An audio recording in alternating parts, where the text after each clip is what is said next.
escape. El escape. El escape. El escape.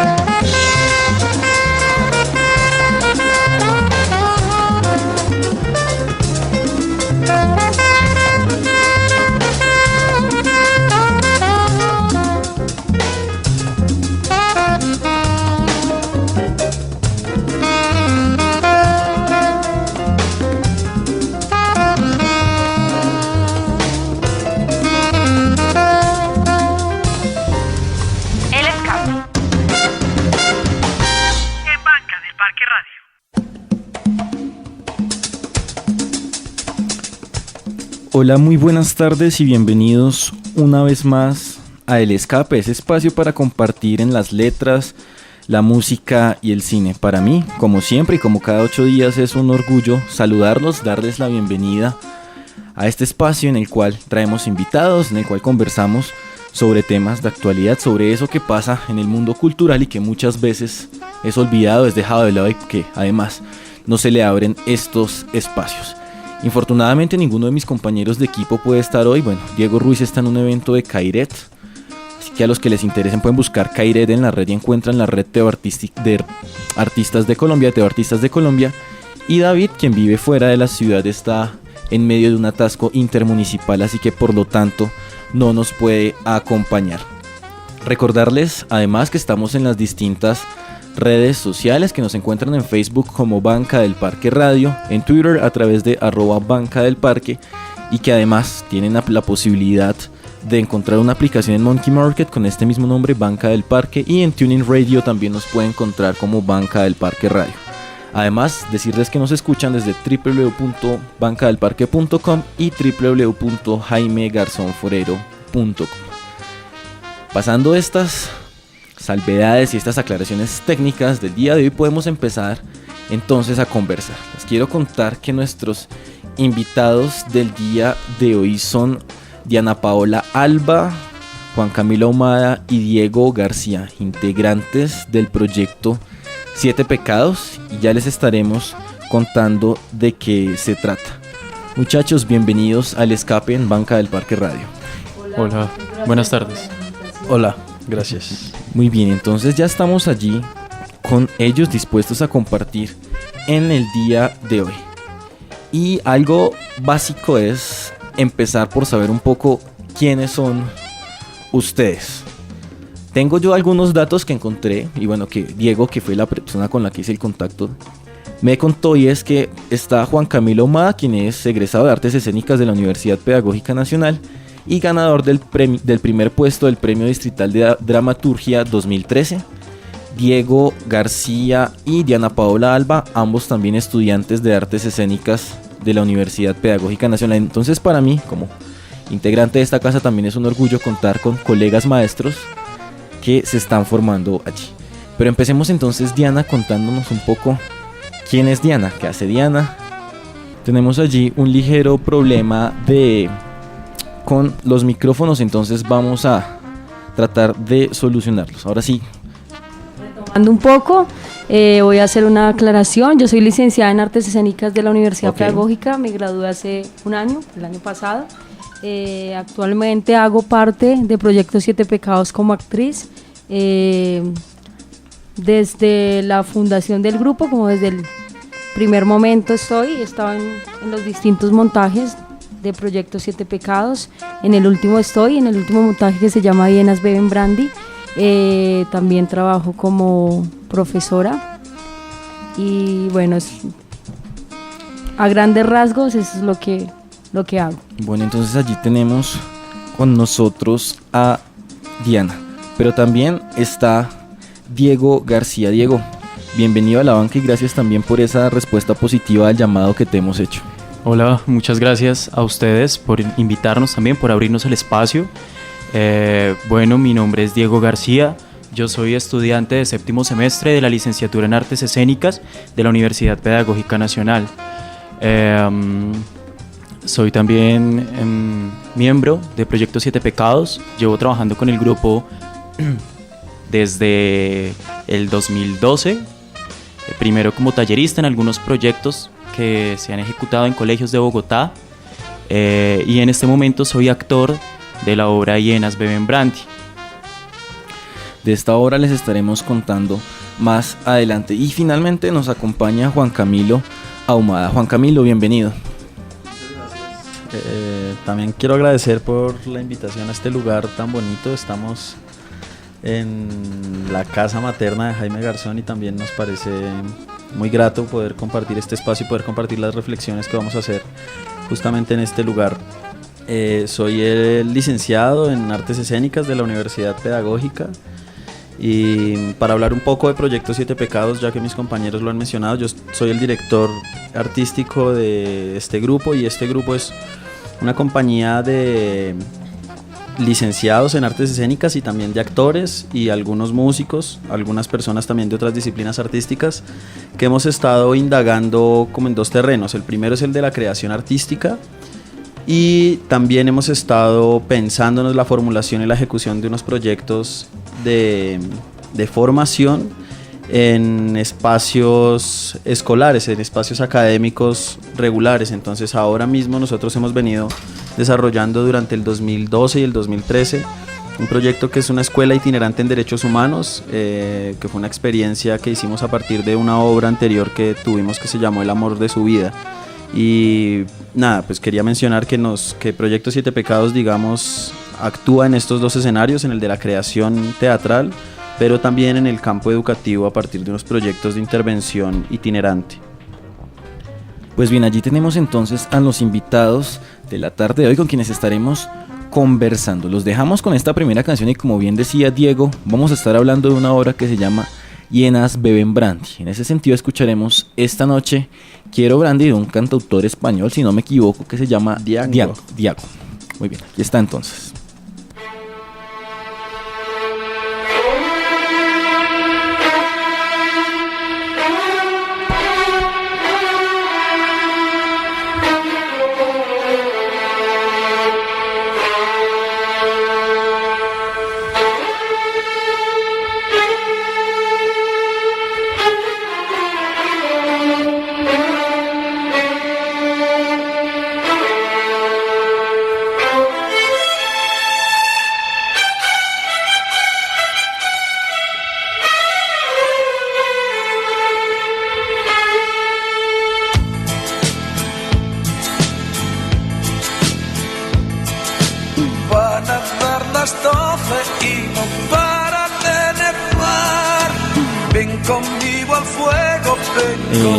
Diana, habla.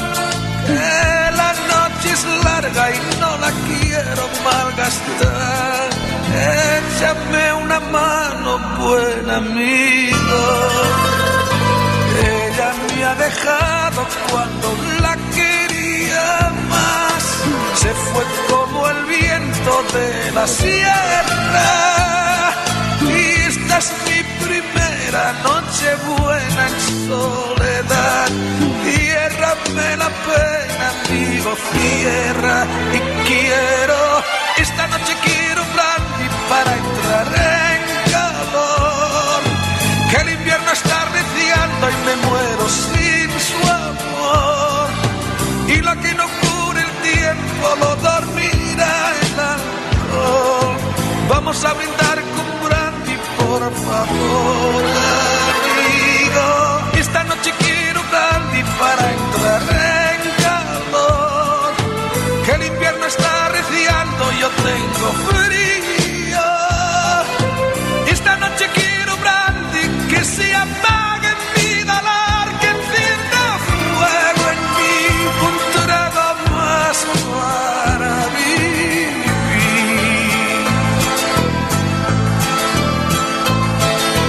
Ella era mi vida, lo era todo para mí, y se fue cuando iba a darme un hijo. Y yo esperaba tanto de la vida y la perdí. Y ahora que no está, yo estoy perdido. Porque una mañana sin querer se me escapó. Encontré su cuerpo sin latidos. Y bajo su vientre nuestro hijo se durmió como una paloma en su vestido, amigo. Esta noche quiero brandy para entrar en calor, que el invierno está arreciando, yo tengo frío.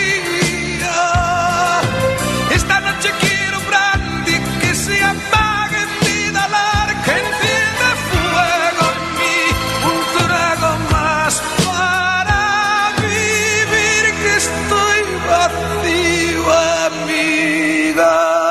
Esta noche quiero brandy para entrar en calor, que el invierno está arreciando y me muero sin su amor. Y lo que no cura el tiempo no dormirá el alcohol. Vamos a brindar con brandy, por favor, amigo.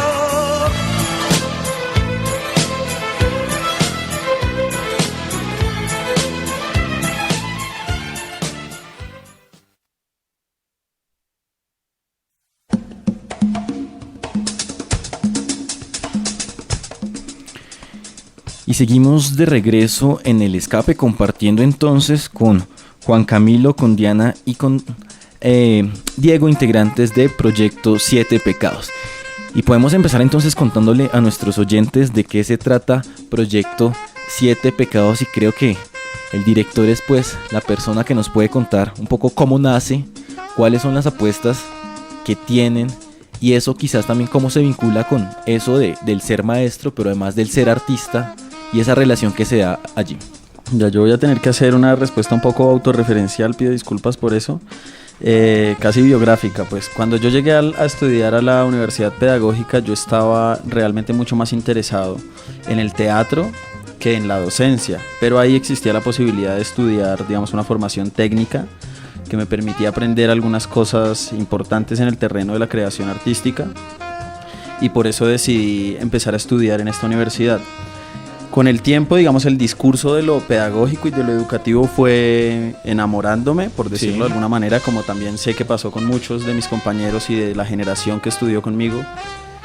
Y entonces nosotros nos debatíamos, digamos, durante todo el curso de la carrera entre estos dos terrenos, lo educativo o lo pedagógico y lo artístico, porque además hay una presión muy fuerte, digamos, con ser estudiantes de la pedagógica significa la obligación casi de pensar en la educación del país o en los procesos educativos nacionales. Esto, digamos, lo pudimos asumir de buena manera al generar entre varios compañeros, estoy hablando de Julián Velasco, Nasli Tobar, Nirilledo Ojeda, que fue el equipo inicial. Formamos un equipo de creación artística en el que únicamente estábamos pensando, digamos, el teatro. Ya luego, este mismo equipo, y darnos cuenta que éramos un equipo sólido, con un trabajo disciplinado, nos permitimos empezar a agenciar proyectos de formación también, de formación artística pensada desde otra mirada. Y la otra mirada que nosotros propusimos es no formar en artes pensando o con la premisa de formar artistas o de desarrollar talentos artísticos en la escuela, sino empezar a formar públicos para la obra de arte y empezar a generar, digamos, algunas problematizaciones para los espectadores de la obra. Entonces, es decir, ustedes estaban pensando en ese punto, en educar al otro a través de lo que hacían, no siempre como ese espectador pasivo que va y aplaude al final y dice, oh, qué bonito, sino que buscaban, entonces era eso. Justamente, y despertar, digamos, de alguna manera la posibilidad de que los estudiantes se acercaran a la obra de arte de manera crítica, es decir, que no la asumieran como un evento del entretenimiento, digamos, como un fenómeno espectacular, que, digamos, que les permite además tener la misma postura que tienen frente a su televisor, la de decir entreténganme y cuando quiero apago y me voy sin ningún compromiso, y empezar a problematizar esta relación de los sujetos con la obra de arte en términos de que es necesario que también la obra de arte sea revisada de manera crítica por los espectadores. Y ahí nos encontramos con unos fenómenos interesantes. En ese momento, por ejemplo, recuerdo que el primer proyecto que desarrollamos se llamó El cuerpo que decido ser, y era una cosa que tenía que ver con construcciones de género, y resultó muy grato para nosotros, por ejemplo, poder dar unas discusiones en términos de las construcciones afectivas y eróticas de los jóvenes, darlas en el escenario educativo en el que ellos circulan, pero también propiciar discusiones reales, es decir, darnos cuenta que la institucionalidad, por ejemplo, que los profesores o que los administrativos de un colegio piensan de alguna manera, las construcciones afectivas las piensan de una manera errónea y se les quitan algunos derechos a los estudiantes de poder decidir por el placer, por el bienestar, por el afecto. Pero esta reflexión que yo estoy diciendo no es una reflexión mía, sino es una reflexión a la que pudimos llegar después de ejecutar este proyecto en 10 colegios de USME primero, y luego lo hicimos en otros colegios de USME, algunos de Rafael Uribe y unos de San Cristóbal.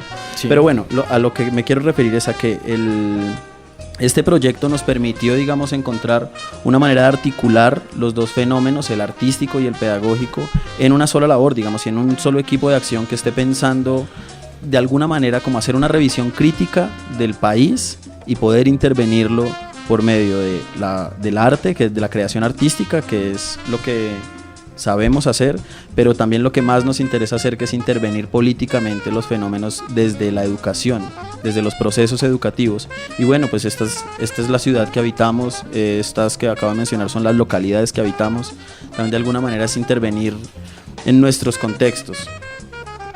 Bueno, entonces allí bien interesante esa propuesta porque, es decir, eso los ubica a ustedes pensándose también. Uno en ocasiones se preocupa a pensar a los demás, a pensar al mundo, a pensar a los otros, pero no se piensa como a sí mismo. Y en esto que Juan Camilo nos viene contando cómo entra a jugar allí, cómo entra Diego y cómo entra Diana. Ustedes cómo lo conocen, cómo quizás se aventuran en esto, que no es una empresa sencilla, pero que ustedes pues deciden hacerlo.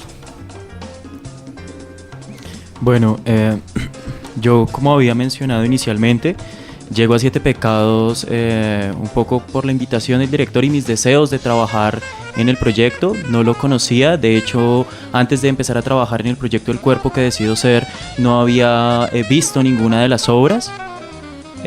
Bueno, El amor de su vida, sí. Y bueno, el director me invita al proyecto, soy tallerista. Digamos que en las dos versiones que tuvo los talleres, la primera en USME, en los colegios de USME, y la segunda en dos localidades más,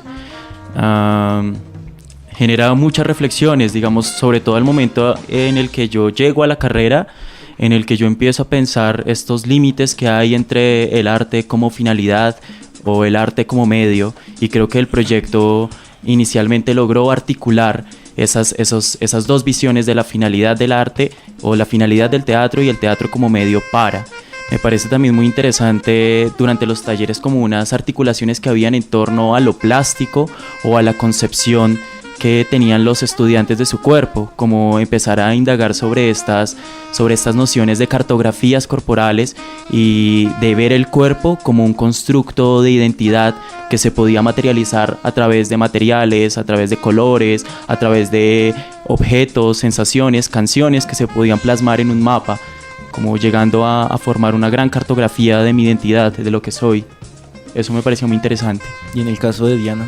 Bueno, yo también estuve en este proyecto, digamos que un poco más desde lo artístico que desde lo pedagógico, pero sin duda estaba involucrada. De alguna manera era entender cómo la creación no era una cosa simplemente que estaba en el terreno de nosotros como artistas, sino cómo también se expandía de alguna manera en estos espacios educativos. Era también darnos cuenta del poder importante que tiene el arte en los espacios, en los colegios, con los jóvenes, con los rectores, con los profesores. Era entender cómo a partir de ahí podríamos hacer unas reflexiones bien importantes y nos encontramos con unos aspectos que de alguna manera nos sorprendieron, porque creíamos, por ejemplo, con este proyecto creíamos que los estudiantes iban a poner alguna barrera, pero nos dimos cuenta, por ejemplo, que los directivos o los rectores de esos colegios eran las personas más, no sé cómo decirlo, más reacias a lo que estaba pasando, y que al contrario los chicos lo asumían de una manera muy, muy tranquila, dialogaban con sus compañeros. Era un tema que que generaba muchas discusiones y muchas reflexiones, y fue importante como entrar a ese aspecto educativo, como desde el arte y desde la creación, desde esta obra que de alguna manera logró llegar a otros espacios. Sí, yo quería decir un poco para complementar lo que estaba diciendo Diana, que este evento, digamos, este suceso particular al que ella se refiere tiene que ver con que en alguna obra que presentamos en este evento del cuerpo que decido ser, había una historia de amor entre dos hombres, y creíamos que esto, digamos, iba a generar alguna como tensión en los estudiantes, o porque realmente llegamos al colegio pensando que digamos que la homofobia era un problema masculino, o que era un problema, digamos, como actual, digamos, como un problema de esta generación, nada más de esta generación de hombres. Y nos sorprendió ver que, por ejemplo, en el colegio resultaba que para los mayores, para los profesores, para los coordinadores, era ilegítimo que dos hombres, digamos, se pudieran enamorar el uno del otro, y se referían a ese fenómeno, digamos, de una manera muy particular. Pero los estudiantes sí defendían la posibilidad de que si se encuentran afectivamente dos personas que se pueden enamorar y que pueden además hacer construcciones eróticas, pues ahí hay toda una posibilidad de relación. Y la sorpresa que decía Diana era justamente esta, con este caso particular que nosotros esperábamos una reacción mucho más fuerte de los estudiantes. Resulta que ellos se aliaron de alguna manera con la obra para decir, no, sí existe la posibilidad de que dos personas se enamoren independientemente del sexo, bueno, y esto por las características especiales de este proyecto que, como digo, tenía que ver con construcciones afectivas. Pues bien interesante esto que ustedes mencionan, porque también lo hace pensar a uno en esas máscaras o esos velos que en ocasiones tiene con respecto a los grupos, con respecto a la infancia, con respecto a los niños. Así es. Pero por supuesto con temas como ese, ¿no? Un tema tabú que sigue siendo tabú y que sigue siendo como mal leído dentro de la sociedad, no solo colombiana, sino en general dentro de muchas personas como ustedes. Empiezan a negociar quizás con esos preconceptos, cómo empiezan a desafiar pues el sistema en general, a estos profesores de los que tú estás hablando, y cómo empiezan a trabajar allí. A mí me surge una inquietud, y es, nos han contado un poco, bueno, qué hicieron, quiénes son ustedes, cómo nació esta idea del proyecto, pero ¿qué pasó en ustedes por definitivamente irse por el camino del teatro? Es decir, es una elección que uno hace, no porque quiera decir que se casa y solo ve, como un caballo solo ve desde ahí, sino que en el caso de ustedes los hizo decidir, bueno, me voy por el arte, me voy por la cultura, me voy por lo que no son doctores, ni abogados, ni esos imaginarios. ¿Qué los hace elegir y tomar ese camino? Sí, esa es la pregunta del millón, hombre. Sí. Si logro responderla esta vez, espero que mi mamá me esté escuchando para poder darle respuesta de una vez también a eso. Después quedará en el podcast y lo podrá escuchar. Sí, a ver, vamos a intentar una buena respuesta. Yo creo que es necesario que en una sociedad hayan zapateros y hayan médicos y doctores y abogados. Es absolutamente necesario para que la cosa funcione, como es necesario que hayan conductores para los taxis y que haya transporte público y que hayan vendedores en las calles. Me parece que es necesario para una sociedad, pero para que funcione el esqueleto, digamos, de la sociedad, para que anden los músculos, para que funcione el sistema nervioso. Pero para que haya un alma, me parece que sí es necesario que haya un poeta por allá adentro, que haya, y cuando hablo del poeta hablo del creador, digamos, que haya alguna persona que se tome la posibilidad de pensar sensiblemente el mundo. A veces me parece que nos volvemos demasiado pragmáticos y demasiado productivos, y siento que el arte puede ayudar en eso, en hacer un ejercicio de resistencia, además muy difícil, un ejercicio de resistencia contra los mecanismos, digamos, en los que la globalización ha venido determinando que debemos vivir. A mí me parece que un grupo de personas que se reúnan 3 veces a la semana para entrenar, para hacer, digamos, algún tipo de ejercicio, desarrollar algún tipo de técnica específica con sus cuerpos, con sus voces, para mirarse a los ojos, para hablar, para reflexionar de manera crítica a la sociedad, se convierte en un ejercicio de resistencia, y a mí en esa medida me gusta el arte como un ejercicio de resistencia, y me parece que ahí fue donde pude encontrar como una posibilidad de veras de poder decir como una reflexión propia de una manera responsable, pero sin tratar de decir la verdad, es decir, como sin tratar de emitir verdades, sino sencillamente poder entender la realidad de otra manera y exponer esa otra manera de realidad. Eso por una parte. Muy bien, en el caso de Diana. Bueno, yo no tengo esta súper respuesta. No, yo tampoco la logré. Sí. Fue como una experiencia. Empecé a hacer teatro a los 13 años en una experiencia de teatro comunitario. Yo vivía en Suba. Creo que esta experiencia implicó que yo tomara la decisión más adelante de estudiar artes. Creo que por la relación o por los aprendizajes construidos en ese momento con el profesor de teatro. Creo que eso fue muy importante para mí porque fue como detonar muchas cosas. Y creo que si esa persona no hubiera estado ahí o esta persona no se hubiera asumido como en ese momento se asumía, como una persona muy entregada a sus estudiantes, muy dispuesta, muy responsable, creo que esto no hubiera pasado. Entonces creo que se dio como esa relación ahí, como esa relación importante entre estudiante y profesor. Y bueno, empecé como a indagar por el teatro, a hacer obras con este grupo que les cuento, con este grupo de teatro comunitario. Empecé a hacer obras, luego llegó el momento de decidir qué voy a estudiar. La pregunta siempre aparece como del arte no voy a vivir, bueno, este tipo de cosas que siempre surgen. Pero finalmente me decidí hacia la Universidad Pedagógica. También obviamente aparecía un poco la resistencia por lo pedagógico, pero creo que en el camino se fue resolviendo. Me gusta mucho la pedagogía. En este momento estoy como en la cúspide de la realización. Estás contenta contigo misma. Como profesora, y ya. ¿Y Diego? Todo.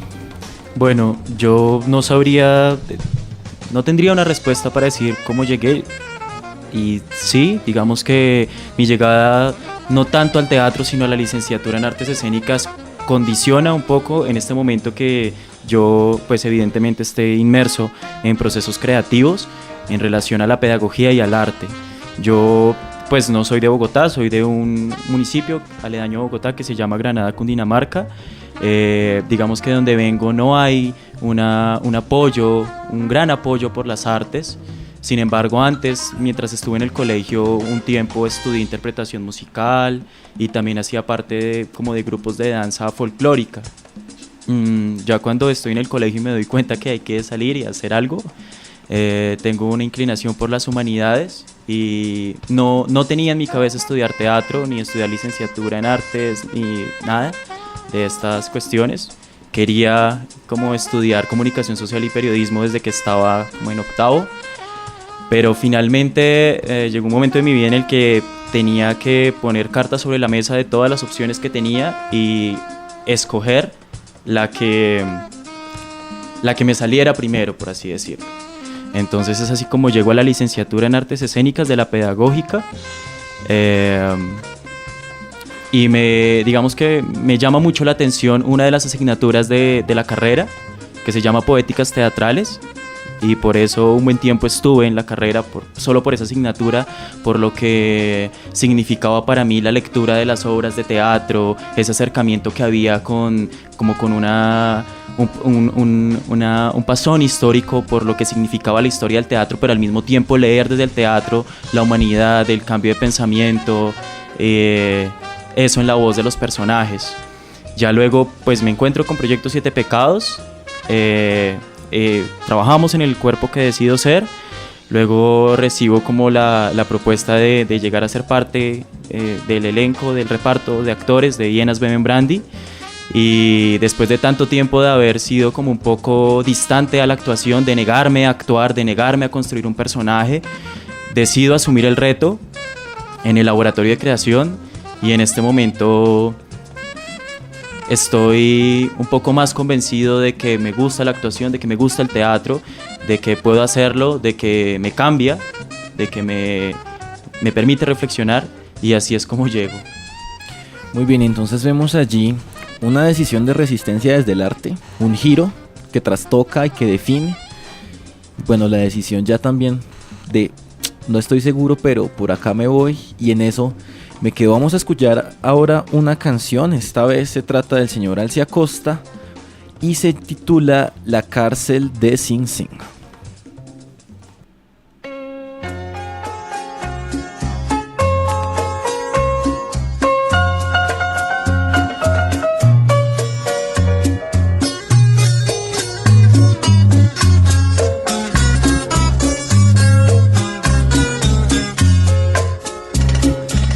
Ayer yo visité la cárcel de Sing Sing y en una de sus celdas solitarias un hombre se encontraba arrodillado al Redentor.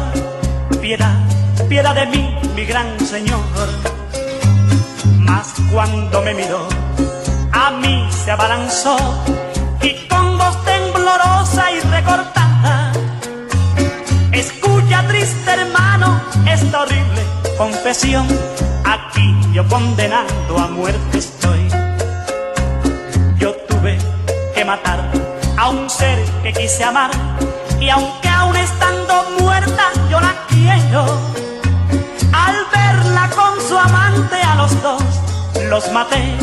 Por culpa de ese infame moriré. Minutos nada más me quedan ya para respirar. La silla lista está, la cámara también.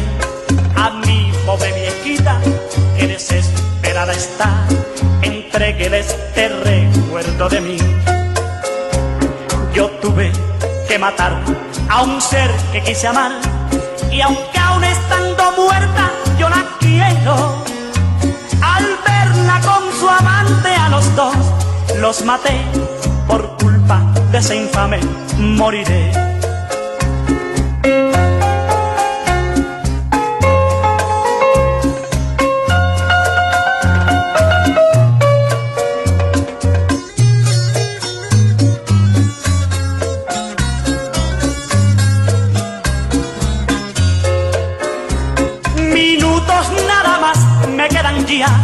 Para respirar, la silla lista está, la cámara también. A mi pobre viejita que desesperada está, entréguele este recuerdo de mí. Yo tuve que matar a un ser que quise amar, y aunque aún estando muerta yo la quiero, al verla con su amante a los dos los maté. Por culpa de ese infame moriré. Por culpa de ese infame moriré.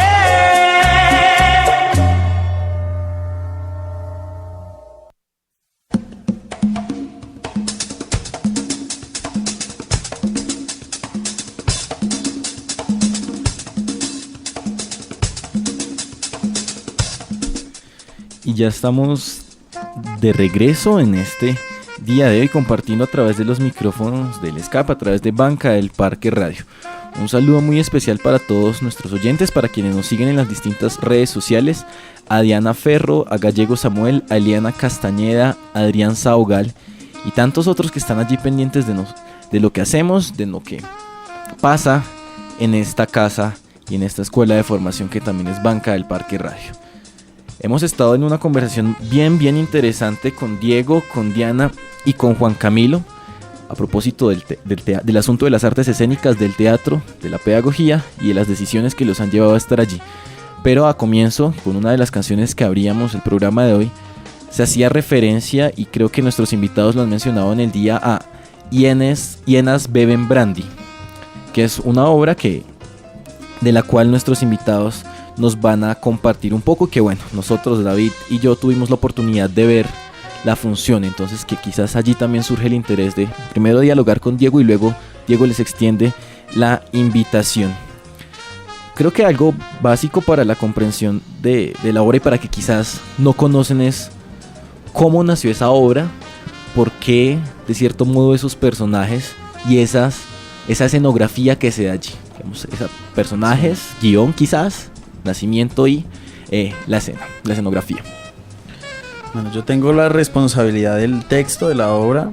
El texto, y digamos la inquietud por trabajar sobre este tema tenía que ver con poder hacer algo pensando en las víctimas del conflicto en Colombia y pensando a las víctimas desde una perspectiva diferente. Entiendo lo complejo, digamos, que este planteamiento fue de entrada. Entonces, para tratar de negociarlo de alguna manera, escribí un texto que trata de redundar, digamos, en la crueldad de los crímenes cometidos en algunas masacres específicas por algunos paramilitares. A mí personalmente debo decir que me parece que estos actos están llenos de una barbaridad y de una atrocidad que parecen de veras de película de terror, y por eso justamente la puesta en escena de la obra tiene que ver como con un estilo un poco gore, como con un ambiente como de película de terror. Incluso la música y estas cosas están compuestas, pensadas en esos fenómenos, pero el interés inicial tenía que ver con poder entender el discurso del victimario desde el cinismo con el que se expresa y con el que además se sobrepone una idea absurda por encima de una vida que debería ser lo más valioso de lo que goce una sociedad. Hay un problema, digamos, como personal, como un asunto que he venido pensando de manera personal en lo creativo, y es las vergüenzas que tenemos, digamos, como país frente a nosotros mismos. Hace muy poco acabamos de cumplir tal vez 20 años de lo sucedido en el Palacio de Justicia, pero como eso antes y después tenemos unas vergüenzas inmensas que da pena mencionar, pero pues que es necesario mencionar. Por ejemplo, el asesinato de Jaime Garzón en este momento. Es necesario mencionar que en este país, no sé si se nos olvidó, pero exterminaron a todo un grupo político, los exterminaron, los borraron, y esta me parece que es una obra sobre el exterminio, sobre la crueldad que hay en ese tipo de fenómenos. No sé si nos recordamos una llamada, si no estoy mal, de Aida Bella a una emisora mientras la están bombardeando en ese mismo momento por la 26, o no sé si no nos acordamos que, por ejemplo, en este país, mientras nosotros dormíamos tranquilitos, en el Salado masacraban con motosierras a campesinos inocentes con la ayuda del Estado. Además, por esta indignación tan fuerte que me producían estos fenómenos, por la masacre del Aro, por Mapiripán, por el Salado, por esos fenómenos fue que salió la obra, y además por eso en ese tono tan enérgico, y por las declaraciones, debo decirlo, es la primera vez que lo digo, pero por las declaraciones de Mancuso en Justicia y Paz, que es una cosa de un cinismo impresionante. Me parece que es una obra que trata de interpretar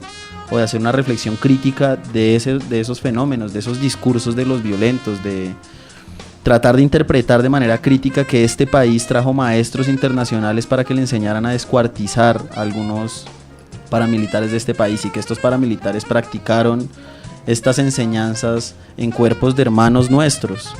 Debo decir también que a esto le antecede un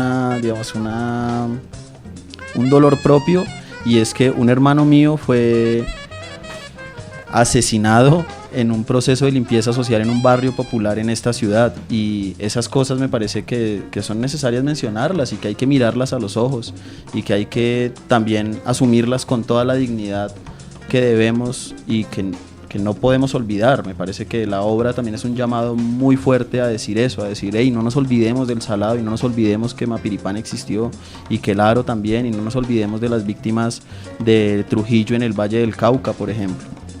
Me parece que ese es el origen inicial del texto. Y bueno, la monstruosidad de estos personajes y este ambiente gore y esto tiene que ver con eso, con hacer una caricatura realmente de la perversidad de estos seres que, por más ilustrados y por más puestos y voz que le hayamos dado en el Congreso, por ejemplo, son unas bestias, son unos monstruos realmente. Ya me parece que era necesario, que además si no lo hacemos nosotros desde el arte, que tenemos la posibilidad de caricaturizar estos personajes, entonces ¿en qué otro escenario se los podemos decir? Y la ventaja es que a nosotros no nos miran tan en serio, entonces está bueno poderlo decir tan libremente, porque no nos toman muy en serio, y eso nos da cierta libertad también.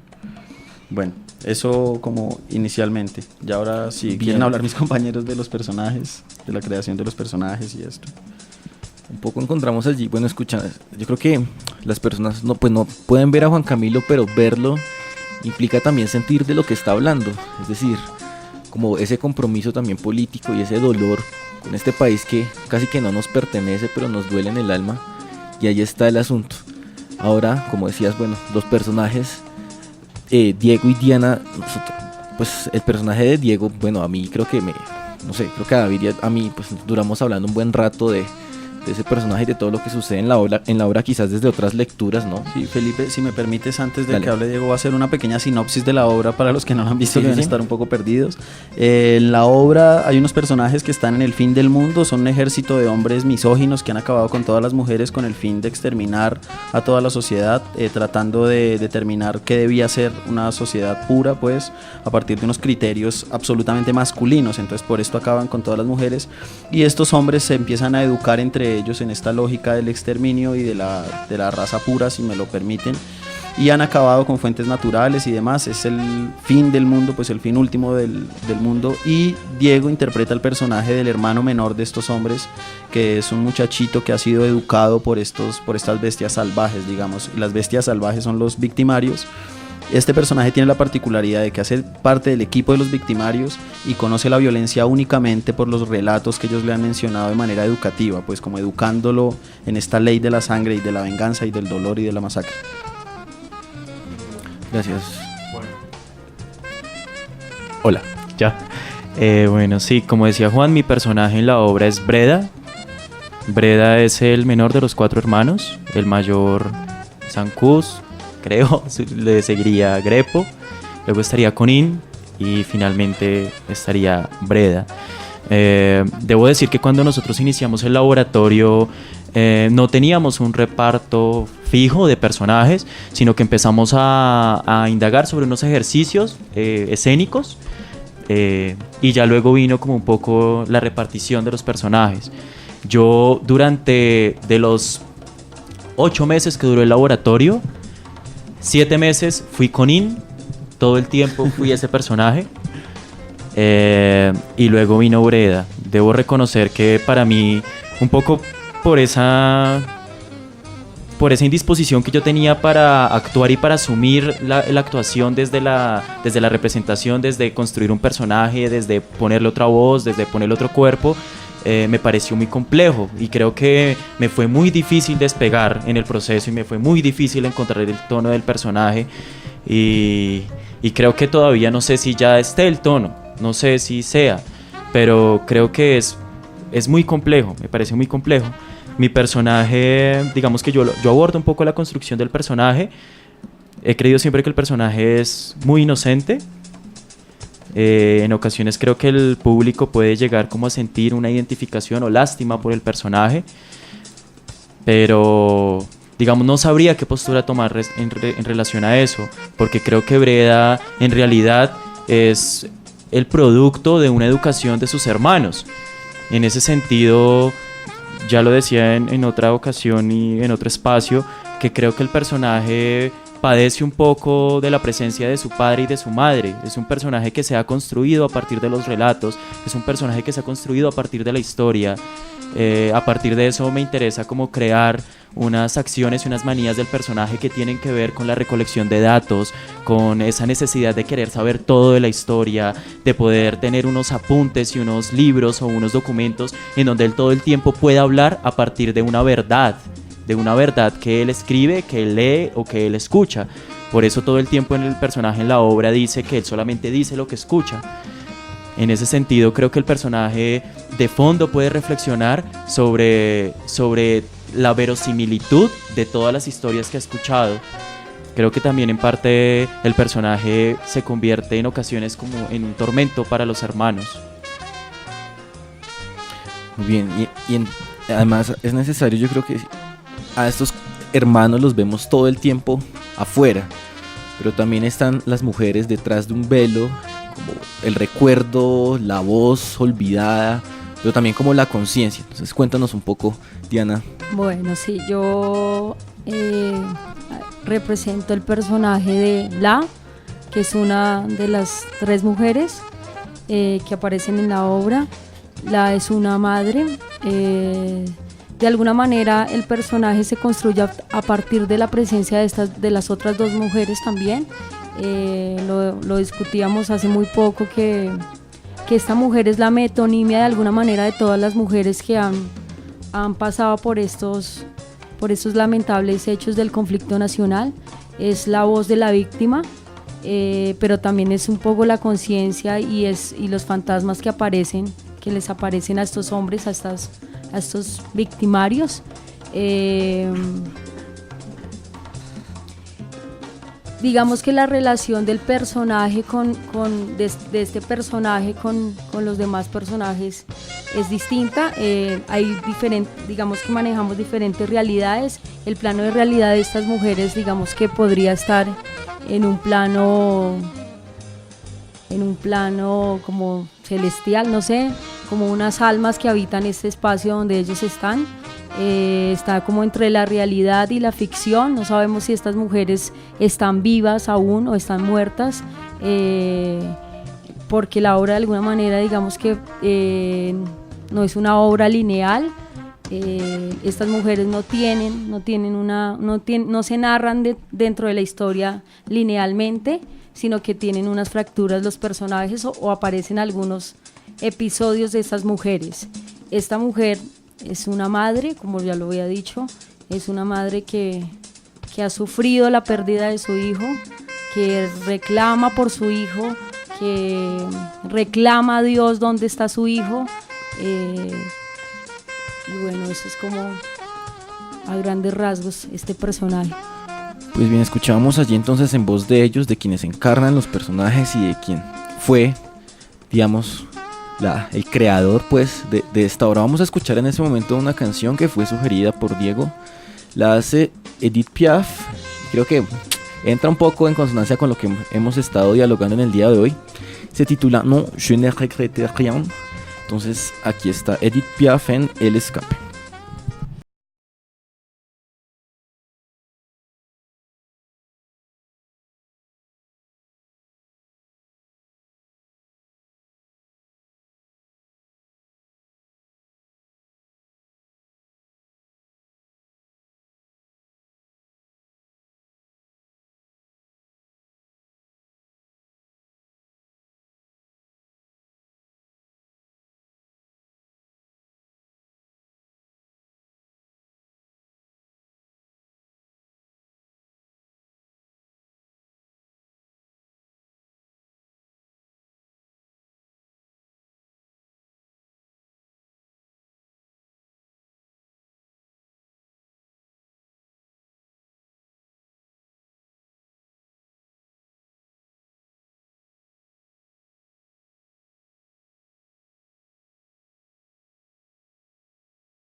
Hasta de nosotros mismos hemos ido escondiendo hasta de nosotros mismos. Rompimos los espejos y quemamos los retratos y los recortes de prensa. Quemamos todo en una hoguera que ardió días y noches enteros. Todo se iluminó con el rojo del fuego de nuestros recuerdos. Se podría hacer algo en el fuego. Nos pudimos haber lanzado al fuego. Nos pudimos haber lanzado al fuego, pero no lo hicimos. Quisiera saber si estoy muerta. ¿Quién no quisiera? Yo no quisiera. Me da igual me da. Yo no quisiera saber si estoy muerta. Es igual saber o no saber. Prefiero no saber. No saber prefiero. Me sabe a veneno la boca. Por el humo me sabe a veneno la boca. Yo inhalo el humo y me siento mucho mejor. Yo dejé su cuerpo desnudo en la cama en la que nos amamos. en la cama en la que se parieron los hijos, en la que se hicieron y se parieron los hijos. En esa cama hicimos y parimos hijos, muchos, muchos hijos. En esa cama en la que la amé, en la que me amó, en la que parimos miles de hijos, la dejé soportando una muerte provocada por estas manos. Tu madre era una puta. Tu madre también era una puta.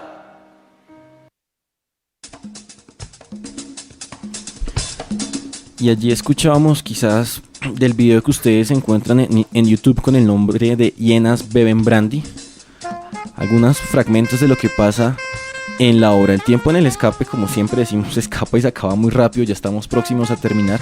Contémosle entonces rápidamente a nuestros oyentes cuándo es la próxima función de Hienas Beben Brandy, que es la próxima semana además, y quizás si alguien quisiera contactarlos, conocerlos, dónde están en las redes sociales, en los diversos canales. Bueno, para hablar un poco de la función, es el próximo sábado 15 de noviembre a las 7 de la noche en la Fundación Gilberto Alzate Avendaño.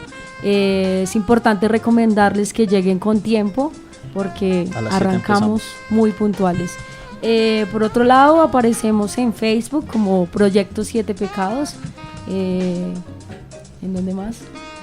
Y en YouTube también nuestro canal, que es Proyecto 7 Pecados. Esta función es de entrada libre, la que acaba de mencionar Diana, y también queríamos contarles que esta obra estuvo este año seleccionada para participar en el Festival de Teatro de Bogotá, en el Festival de Salabé, en el ciclo de lenguajes de creación teatral en la Academia de Artes Guerrero, además de hacer una temporada de un mes en el Teatro de Garaje, y esta, digamos, sería la última oportunidad del año para poderla ver con entrada libre en un escenario muy bonito, muy grande y con un aforo también muy grande al que le caben muchas personas. Los esperamos a todos. Entonces queda ya abierta la invitación el 15 de noviembre, es decir, de hoy en 8 días. Lo recordaremos de nuevo en el escape a las 7 de la noche en la Gilberto Alzate. Si lleguen temprano además, porque este lugar tiene esa particularidad de que la gente acoge, que además que ustedes hacen un excelente trabajo. La obra creo que aún no la puedo digerir si se quiere.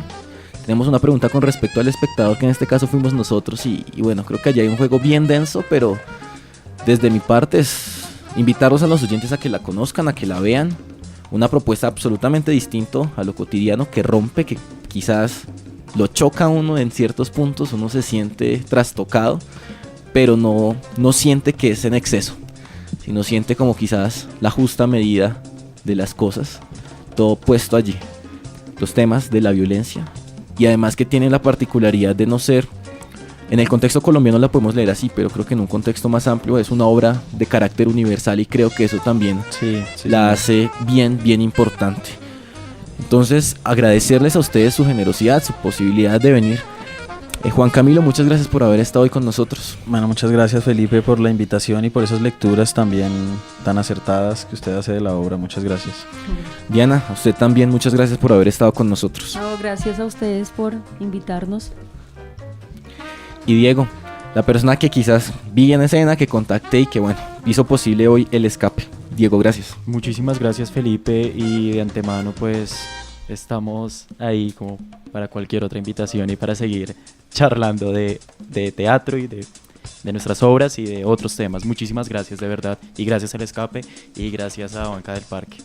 Muy bien, queda entonces allí abierta la invitación. Grupo Proyecto 7 Pecados, obra Hienas Beben Brandy. Hasta aquí el escape del día de hoy. Muchos temas se nos quedan por fuera, pero bueno, en otra ocasión los invitaremos a dialogar de nuevo. Yo soy Felipe Micán, los acompañé en la tarde de hoy. Un saludo muy especial para mis compañeros Diego Ruiz y David Roy. Por supuesto, el agradecimiento a Marisol Garzón, nuestra directora, a Felipe Riveros, nuestro productor, y a Azucena Rojas, quien nos ayuda en todo el asunto periodístico. Una feliz tarde y un feliz fin de semana para todos.